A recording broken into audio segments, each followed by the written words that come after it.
If you're a leader or an aspiring leader in the business of lifelong learning, you're in the right place. I'm Celisa Steele. And I'm Jeff Cobb, and this is the Leading Learning Podcast.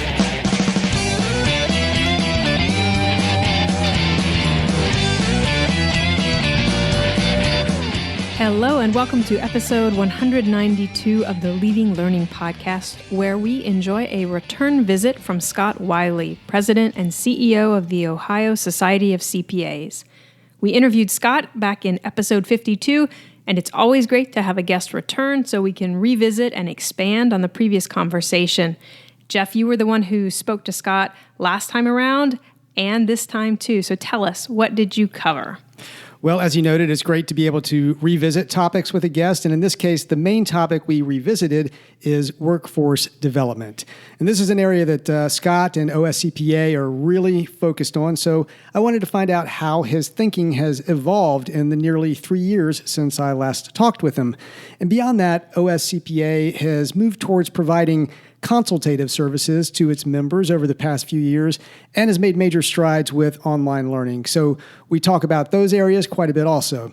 In general, Scott is someone who I consider to be both an in-the-trenches leader and a thought leader when it comes to the role of membership organizations and society, as well as to how membership and learning fit together. So I think listeners will find nuggets of insight all throughout this conversation that they can apply in their own learning businesses.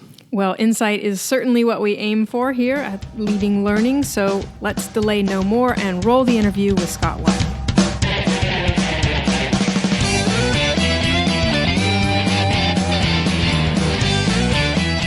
Welcome to the Leading Learning Podcast. I'm Jeff Cobb, and today I'm joined by Scott Wiley. Scott is the president and CEO of the Ohio Society of CPAs, or OSCPA. He is also a past chairman of the board for the American Society of Association Executives, or ASAE. And I should add that he is now joining the distinguished group of people who have been a guest on Leading Learning more than once. We'll be sure to link to the earlier episode with Scott in the show notes. In the meantime, Scott, welcome back to the Leading Learning Podcast. Thanks, Jeff. It's great to be back and certainly to be with you. Well, it's always great to have somebody back and to continue a conversation. As I mentioned, you have been on the show before, but I'm sure not everyone listening, probably even including myself, will remember everything you said before in detail. So to start us off, I want to give you the chance to say more about yourself, your background and work, and about OSCPA. So what would you highlight for listeners? Sure. Well, and I probably don't even remember everything I said yesterday, let alone, what was over a year or two ago. So a little bit about myself. As you said, I'm the president and CEO of the Ohio Society of CPAs, and we're the voice of 85,000 CPAs, accounting and finance professionals who work in and across the state of Ohio inside of public accounting firms, inside of privately held businesses, large Fortune 1000 public companies, entrepreneurial startups, basically people who work at really making business work. We like to say accounting is the language of business, and those who work in the accounting and finance function are increasingly the ones who are being called on to make key strategic advice and decisions that help boards and CEOs guide their companies and the businesses they're growing and working with. And we're really the backbone that helps support them, whether that's on the advocacy front, whether that's in providing them with the learning and development they need to be competitive in today's complex and certainly ever-changing business environment, or if we're the ones who are really creating that pipeline to the future of that profession. And I know we're going to talk more about that workforce development aspect today. At OSCPA, that's what we're focused on. And over the last 6.5, almost 7 years, I've been the CEO at OSCPA. That's where my focus has been on in terms of beginning to think about what the future of the business community looks like, and more importantly, the accounting and finance profession, and how do we create the shift to get there. And organizations like ours have long leaned into their ability to bring people together and provide discounted learning opportunities, and those things are important, but that's really not the future. We think the future is in terms of understanding the challenges and the opportunities that are in front of our people. the businesses they lead, the people they work for, the clients and the customers they serve. And if we can better understand those challenges and opportunities, then we are uniquely poised to understand them and help create solutions for them to be successful in that environment. So in that space, what we're doing is understanding how we can create and deliver value. And what I think I shared with you a couple of years ago, Jeff, is as we think about that, it's important for us, and I believe all associations, to think about how we move from a rear view mirror perspective by our members into their line of sight. It's one thing for our people to know and think that we have their back, that we'll always be there for them, and that's important. But it's another for them to recognize we understand their challenges, we understand their opportunities, we understand where they're trying to get to, and how can we help them be successful in getting there. And in that space, we're clearing a path, but we're in their line of sight. We're in front of them. They see us every day, thinking of them, knowing them, being there for them. And I think that is a dramatically different place for associations to place themselves. And that's where we're trying to place ourselves. Well, thanks so much for that overview, and just a number of interesting threads there that I want to make sure we pull on. That last one around, the role of associations, and really from our perspective, any business that we would consider to be a learning business is trying to lead, learning and growth in its field or sector. So I want to come back to that, and to the topic of workforce development. I'll say before that though, I'm always interested, always fascinated, curious when I talk to somebody involved with a CPA society. We've done a lot of work with CPA societies ourselves, and I'm probably, in all candor, the last person in the world who would ever be an accountant. But I've come to have a deep appreciation of just how dynamic that profession is, and the role it really does play in sort of the engine of business. And certainly as an entrepreneur and a business owner myself, I've come to appreciate that much more over time. But I think it's a fascinating role that accountants play, finance professionals play, and obviously you really are playing a fascinating and leadership role relative to the slice of that audience that you serve. So thanks again for that background. And I'd like to go first to the thread you mentioned around workforce development. You noted that we talked about that the last time. In fact, we spent a good bit of time talking about workforce development and the role that associations can and should play in workforce development. So I'd love to hear, I want listeners to hear, how has your thinking about workforce development evolved over the past 2 to 3 years? It certainly has evolved. And I would say it's evolved in the sense that I realize it's at the core of everything we do, and it's probably the most important thing we're doing to shape the profession. And I would say we're doing that in 3 lenses: for the profession, for the professional, and increasingly for the future of the profession. So let me talk about those lenses. For the profession, accounting is on the front end and has been on the front end of the change that's dramatically shaping the business world, in large part because it has to be, because the people who work in that space, accounting and finance, are the ones who are having to advise and guide their business owners, their colleagues, the customers they serve, and the markets they're in on the disruption and the change and the transformation they're facing. So they're going through it first. And while they're not new to it, the pace of change just keeps coming. What was new a week ago, or what was new a year ago, that's only going to be new for so long. So I think accountants and finance professionals particularly are working in that transformative space, are navigating it, and that is putting them in a spot where they can better advise and consult with the other business owners and the other people who leverage them. And I think our role there is making sure they've got the infrastructure and the grounding they need to be successful in that space. And so that really leads into this idea of for the professional. The World Economic Forum is suggesting that by 2022, every learner, which obviously is anybody who's in the work world today, is going to need an additional 101 days of learning just to stay relevant, to be on top of their game. Mm-hmm. And we're thinking about, how do we help our people prepare? It's not just about the new folks we're bringing into the pipeline, if you will, in the workforce development lens. But we've got all this talent there that's going to be in the workforce for 5, 10, 15, 20, 25, 35 or more years. What are we doing to help upskill them in that talent? And much of that, quite frankly, is in a digital space. The digital upskilling, and you see some of the largest employers out there in our space who are really leading, industry in this. But also, what are we doing to upskill our people and making sure they have the tools, the talents, developing the competencies they need to be able to be leading from the front, right? So the skills they've gotten over time are relevant, but they've got to hone and develop those further in a digital environment. So we're working there. And then the last one, I think it's the most exciting, is what we're doing for the future of the profession. Increasingly, as we talk with our people, we understand that talent is their top priority, their top challenge, but also the thing they're most investing in is their talent. And their access to talent is only growing.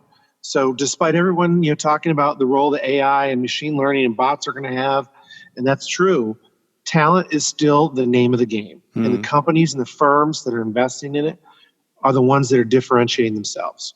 So we're playing a role in trying to make sure they have access to future talent. And since we last spoke, at that time we were getting ready and we were moving into the work we were doing at the high school and the college level. We have now grown that workforce development initiative to the largest of any accounting association in the country. And we're now thinking about what we're doing in a diversity and inclusion standpoint, how that factors into that, how we're bringing certificate programs to the market to make sure we're preparing that talent. And we're doing that in a co-creative environment with these employers to be able to shape what their needs are, but also to inform what we're doing. And it's creating an opportunity for us to even strengthen the relationship we have with these employers. So I think we've done a lot in this space. We're still learning, but we're much more nimble in terms of getting that value into the market for the talent, but also those who are in the hunt for the talent.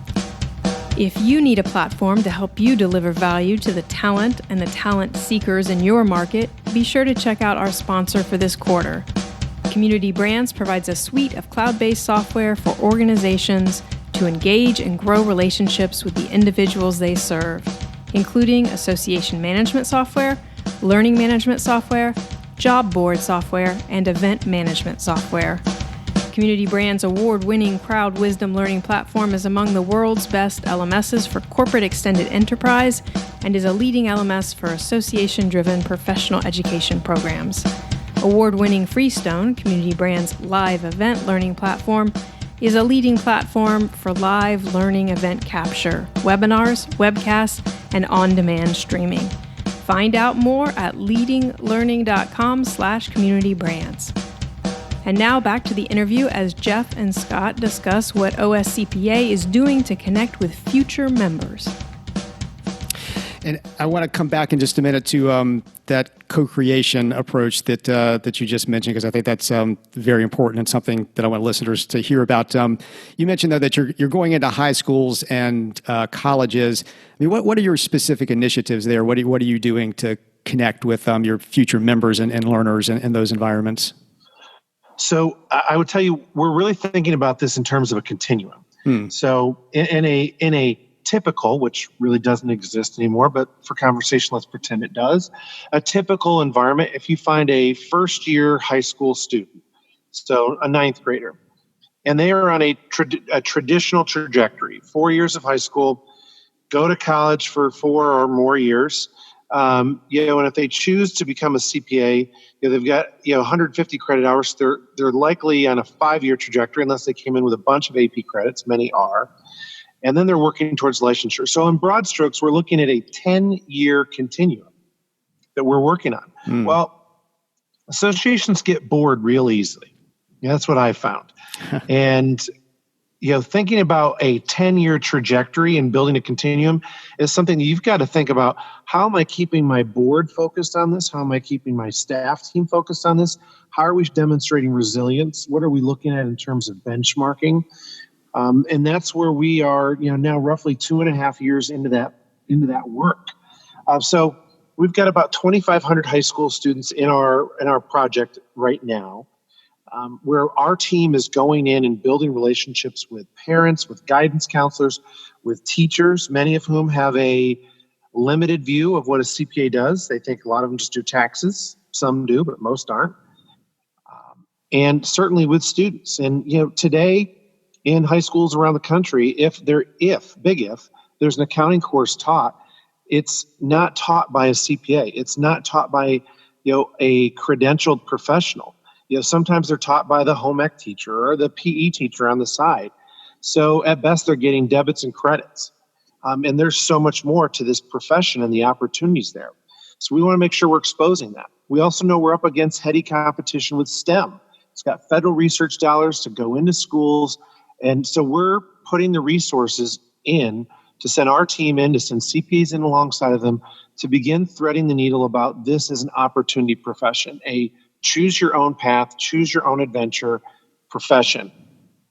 And then really what our high school program is doing is trying to encourage people to look at accounting programs in college. So in some way, we're actually being an on-the-ground recruiter for these accounting programs that universities are offering. And we work with all the colleges and universities that have accounting programs in the state of Ohio.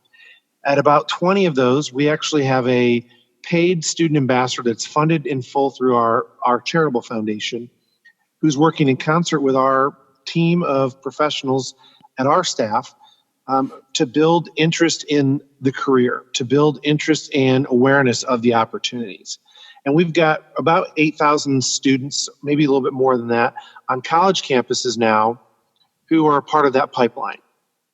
And what we're doing with them is introducing them to the profession, engaging them with hiring companies and hiring firms, arranging career fairs, providing skills training, exposing them to opportunities. So we're really trying to make sure we're doing our part. And what we're doing that through the lens, Jeff, is employers are telling us they want this talent and they want it here. Well, we've got some incredible colleges and universities in Ohio. And we're turning out incredible graduates that are moving all over the country, all over the world. Our focus here, as we think about meeting the profession's need, is getting this talent and getting it employed in the state of Ohio. So that's the area we're working on now. And certainly that's a heavy lift. The state of Ohio is having more people leave it than they've got come into it. We're having more people leave it at the top earning brackets. So we're up against some big headwinds, and our early focus has been on what are we doing to make sure we're plugging in that talent with those employers that want to keep them here. Well, and I love how you described it as that continuum that's could be a 10-year continuum early in career, but of course the important thing to recognize is that's just sort of that's stage one basically, because anybody who's in high school or college now probably has 50 to 60 years of a career in front of them, so if you can get them in that initial 10 years and then realize, which I think, all education providers at this point need to realize that they're really not so much in the education business, they're in the career business. And it's, you're really getting in and locking in early in that career path. So, if you get them in that 10-year continuum, you've really got something going. Yeah, I think, one of the big pieces there, Jeff, is when we think about career, we have to recognize that there are a few majors that tie into the professions. Mm-hmm. And I think that's important for folks to recognize that when we say the profession, not just an accounting or finance program, we're talking about where the career really can elevate these folks to think about the opportunities they'll have. And today there aren't many professions that have really built that type of workforce development initiative. And I think what we're doing is, innovative in that space, but it's also very much through the lens of how can we create the opportunity that's going to transform this business environment in the future? If you're looking for a partner to help you transform your business environment, we suggest you visit our sponsor for this quarter. WBT Systems develops the industry-leading top-class LMS, which delivers transformative professional development experiences for education and certification programs. With a single point of support from in-house integration experts, top-class LMS easily integrates with a wide variety of systems to provide efficient administration and a unified learning experience. WBT supports organizations in using learning technology to help drive growth in membership, increase revenues, and enhance the learning experience. WBT believes in truly understanding your challenges and partnering with you to ensure the success of your education programs. Find out more at leadinglearning.com/WBT. And now back to Scott and Jeff as they talk about how OSCPA has been engaging with members with an eye toward co-creating value. And to go back, you were mentioning earlier, this idea of co-creation, and I think what I'm going to ask relates to that co-creation, because I know you've been putting a great deal of effort into understanding how the business of your members has been changing, and then, working to adapt your own business to serve them better. And really, whether you're a membership organization, whether you're a commercial education organization, whatever you are, that's incredibly necessary work if you want to stay competitive, if you want to stay relevant. So can you say a little bit more about how you've been engaging with members and, what you've learned, and then how you're responding? Well, so I talked about what we're doing to try to better understand the needs of our members. So really, the way to do that is, quite frankly, to talk to them, to ask them. So while we've done a lot of external market research to understand the market, and that's been extremely valuable, the thing that's probably been the most valuable for us over the last 24 months has been getting out into their locations, sitting down with their leaders, with their people, their young staff, their managerial staff, and just talking to them, asking them about what their challenges are, understanding what's behind those challenges and what's informing and impacting those challenges. And then also trying to understand where they're trying to drive their business, to understand what they see as their opportunities in this space. And by better understanding those challenges and those opportunities, we can begin to think about what does that mean, quite frankly, for OSCPA's business? And how are we positioning our internal capabilities to meet those challenges and opportunities and solutions? So instead of being in this, well, we have programs, products, and services we want to offer them to you space, we're trying to make sure what we're offering and what we can take to them is what they need. And I find that all too often associations are focused on, we've got to sell this conference, we've got to sell this seminar, we've got to sell this product that we have and make them feel like they need it, versus have we really understood where their business is going? And because the business environment is changing so rapidly, it's also meant we've got to be much more intentional about what it is we do, where our focus is, and what our strategic capabilities and competencies are. And in doing that, we've also begun to think about, and who is it that we work with to make sure we're bringing those capabilities and competencies that are not our core to the market. We don't do everything. We'll never be able to be everything to everyone. But what we are and what we have is grounded in trust. And just like our professionals are America's most trusted business advisors, our aim is to be the most trusted business advisor to those trusted business advisors. And knowing who we are and what we have, and knowing what they need and how we can get it to them has been critical. And so what's the response to that, Ben? Or maybe, what's the return on that, Ben? Because, it sounds always like a good idea to go out and talk to your customers, and people like it when they're talked to. But have you found that in return, you're getting higher demand for what you're offering? Are you getting people who are more engaged with what you're offering, that you're actually able to grow as a result of doing this? Well, I think there's also going to be a recognition on my part as the leader of the team. So we're 24 months into this. So part of the listening is, finding the similarities and coming back. So, I want to make sure listeners understand we're still in the early stages of this effort. Got it. So the early indicators are, a couple things. It's led us into this more mobile-friendly environment. Certainly the things we're trying to do from a technology standpoint to move away from a custom development shop into better leveraging, things that are already, in best-in-class products, and how can we leverage those? So we're using some of the technology that's already available to thread that needle, but we're launching our own customized learning solutions business to really focus on human performance consulting. And the early response has been exceptional. We've already got this trust. We already understand them. And in many instances, they're like, well, we're working with this company over here, but they just don't get us. They don't know us. So that's been really informative for us to make sure we recognize what we bring to the market is trust, is the relationship. And that's something that associations bring with their members as well. This isn't unique to OSCPA. So I would tell my peers and colleagues listening that don't underestimate just how important your relationship and your brand equity and the trust you've established with your people is in helping meet their needs. Because all too often people don't think, well, associations don't do this work. I've got to go hire some consultancy or some company, and maybe they should. Maybe they're great providers of that. But maybe we are also in a space where, as we think about how do we pivot ourselves to the future, we recognize we need to diversify our revenue streams. This is one way we're uniquely poised to do it. And so the response has been positive. I would tell you we're certainly in the early stages of launching that effort. But what I hear from our people who are involving in the co-creation process is, if you can do this, we want that.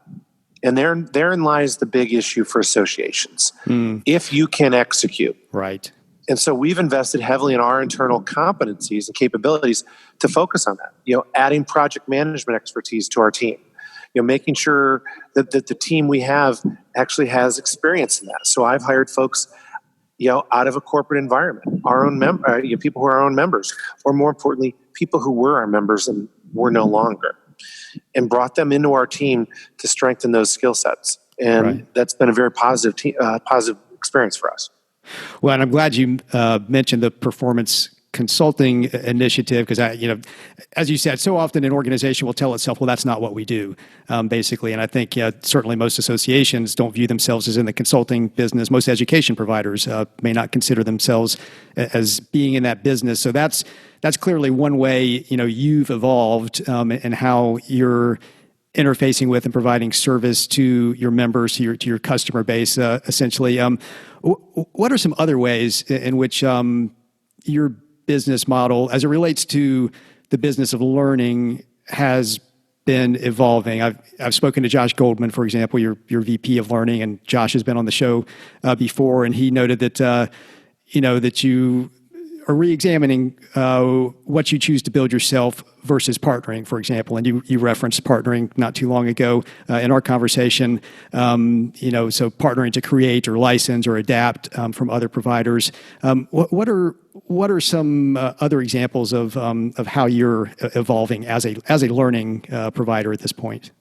Well, the first thing we had to do was come to terms with we can't be all things to all people. And so we have done a pretty thorough product and portfolio analysis of our entire learning portfolio. And, it's been exhaustive. It's something we've gone back to a couple different times. And so now have focus on what is it that we're trying to accomplish. And what we're trying to accomplish is to make sure that the profession is ready for the future they're going to encounter.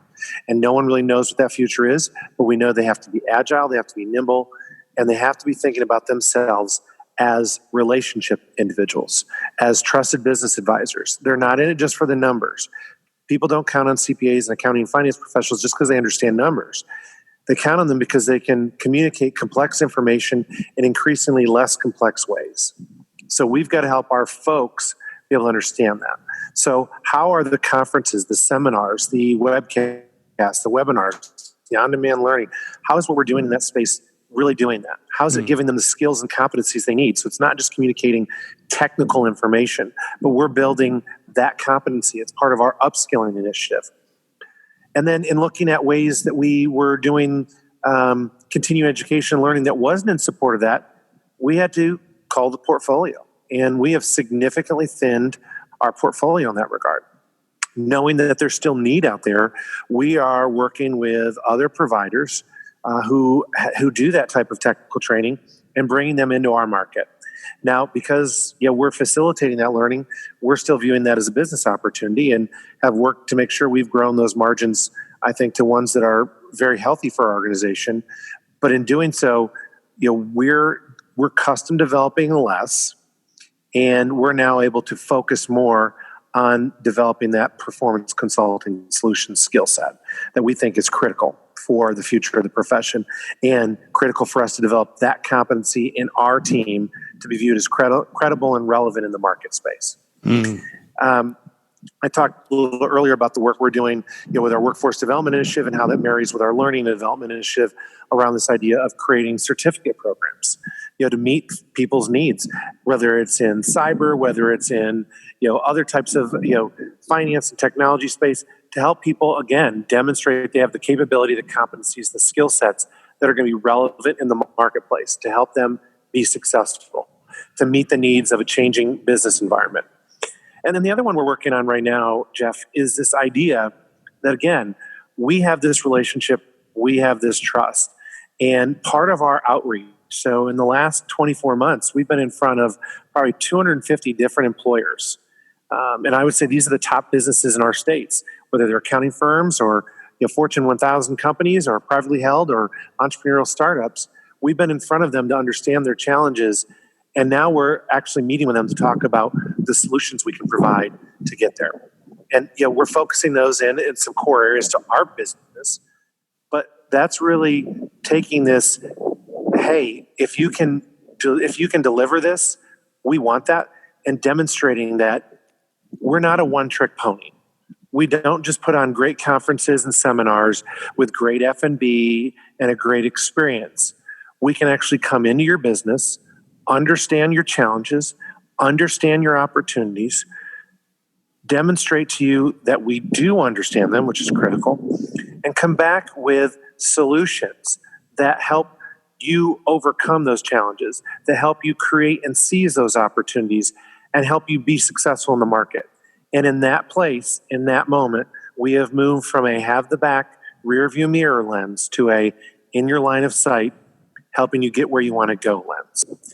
And that's our future, thinking about how we've not only gone from that rear view to that front lens, but also thinking about in that space how we've demonstrated to our people, to their employers who pay their dues, who pay their learning fees, in most instances, that we can help them be successful. I think that's a bright future for an association like ours to have.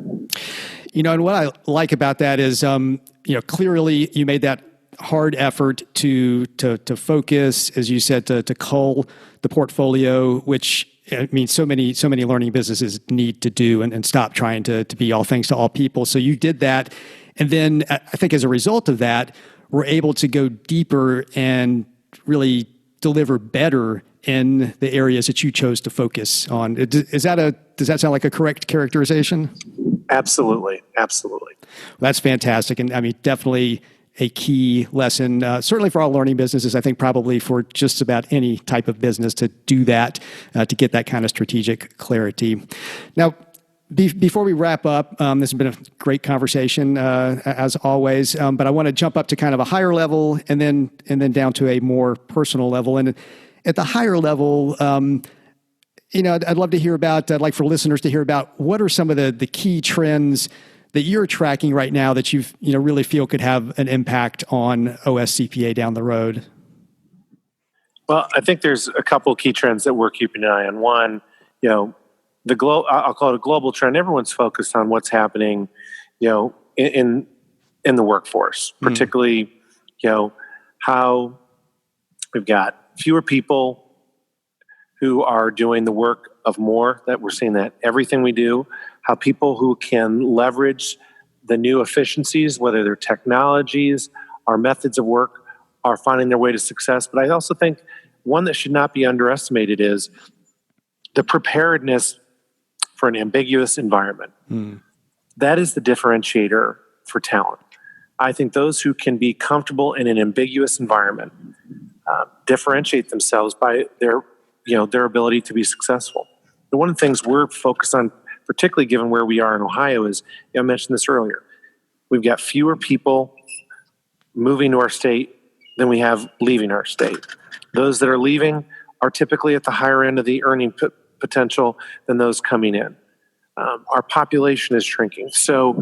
But yet we've got a major industrious base. How are we preparing our people to be successful in that space? I think you've got to understand the macro and the micro trends in your environment and be able to find the threads of what this could mean.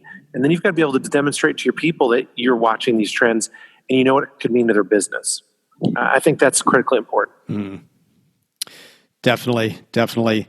What to come down to a more personal level, as I was saying I wanted to do, for next to last question here, this is one that we ask of all guests, and we've changed it since the last time you were on the show, and it focuses on your personal learning. So the question is, what is one of the most powerful learning experiences you've been involved in as an adult since finishing your formal education? So this one's just on my mind, given something that's going on. I would say being a parent is a learning experience every day. Yep. I have a 12-year-old daughter and a 10-year-old son, and the things I learn from watching them, but also the things I learn on the fly from being with them. You can't. It's irreplaceable.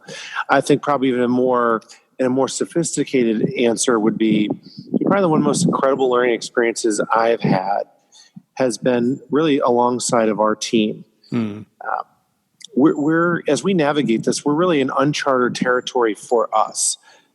My background is in association, so building a business model from the ground up, deconstructing decades old practices, and trying to repurpose them into ways that leverages the asset's value, but it also meets the demands of a different market. I think it's an incredible learning experience. It's painful at times. I was recently with the officers of my board and had commented to them that 1 year ago, this time, it was the most difficult. I was coming out of the most difficult year I've ever had professionally in leading associations for almost 17 years. I would say I was with them a week ago and told them this was the most rewarding. And a year ago, I was certainly not anticipating that we would be able to make that change. But it's been something I'm proud to have been a part of. So I think just the work we do and the people we work with, we should not underestimate those learning experiences. Well, and it's always heartening to hear too when the reward, when the progress does come from the pain that's often a part of learning and growing as an individual and as a business. So it's good to hear this was a rewarding year, and we're so glad to have had you back on the show again to tell listeners about it and share what's going on. If listeners want to learn more about OSCPA or potentially connect with you, where should they go? Best way is they could check us out certainly online at www.ohiocpa.com. On Twitter, you can follow me at Scott D. Wiley, and we would love to connect. Well, great. Well, Scott, thanks so much for being a guest yet again on the Leading Learning Podcast. Thanks so much, Jeff. Have a great day. That concludes our interview with Scott Wiley. To get show notes for this episode, go to leadinglearning.com/episode 192. And when you check out those show notes, you'll also see the various options for subscribing to the podcast. There are lots of ways to do that. You will be able to find a way with whatever podcasting service you happen to use. And if you're getting value out of what you hear, we would be truly grateful if you would subscribe, as it helps us to get some data on the impact of what we're doing. We'd also be grateful if you would take just a minute to give us a rating on Apple Podcasts, formerly known as iTunes. go to leadinglearning.com/Apple. That will put you in the right place. Jeff and I personally appreciate your rating and review, and reviews and ratings play an important role in helping the podcast show up when people search for content on leading a learning business. And of course, we'd be grateful if you would check out our sponsors for this quarter. And we really want you to do that. These are companies that have shown, they've demonstrated their commitment to learning businesses by being a sponsor of Leading Learning. So find out more about WBT Systems at leadinglearning.com/WBT and find out what Community Brands has to offer at leadinglearning.com/Community Brands. Finally, please tell others about the podcast. You can send a tweet by going to leadinglearning.com/share. You can also like us on Facebook at facebook.com/leadinglifelonglearning, and you can share us with others on Facebook. But however you do it, please spread the word about Leading Learning. Thanks again, and we'll see you next time on the Leading Learning Podcast.